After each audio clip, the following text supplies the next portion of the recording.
राजी बिन कासिम में सुबह का जारी बरसात तबाही मचाए छड़ी है। बरसात जो घर में दाखिल थियण सबब रहवासी सख्त परेशानियों के मुंहुं ॾियण ते मजबूर आहिनि। उन हवाले सां वधीक अपडेट करे रहियो आहे सजाद छजड़ो।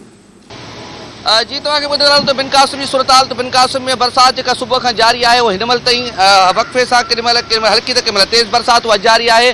बरसात पवण जे करे जेको मलीर जा मुख़्तलिफ़ इलाइक़ा जेके आहिनि उहे हेठि वारा इलाइक़ा जेके आहिनि उहे पाणी में हेठि अची विया आहिनि, जिन में शाह टाउन आहे, पिपरी आहे, सिंधी ॻोठ आहे, शाहनवाज़ ॻोठ आहे, गगर फाटक आहे, रज़ाकाबाद आहे ऐं क़ाइदाबाद मुख़्तलिफ़ इलाइक़ा जेके आहिनि उहे पाणी जे हेठि अची विया आहिनि। हेठि जेके हेठां ई त जेके वसंदियूं ऐं जेके शहरी इलाइक़ा आहिनि उहे पाणी जे हेठि अची विया आहिनि, जिन करे पाणी घटि न घलियुनि ऐं घरनि में काहे पियो आहे।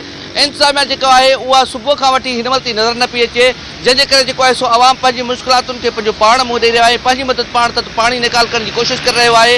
हिते जेको आहे मलीर में तक़रीबन जेको आहे जेके हेठि वारा इलाइक़ा आहिनि उन्हनि में के बि इंतज़ाम न कया विया आहिनि। हिन महिल ताईं तव्हांखे मलीर जी सूरत हाल ॿुधाईंदा त चौमासी जूं बरसातूं जीअं ई शुरू थियूं आहिनि त उनखां वठी हिन महिल ताईं किथे बि जेको आहे रिलीफ सेंटर क़ाइमु न कयो आहे।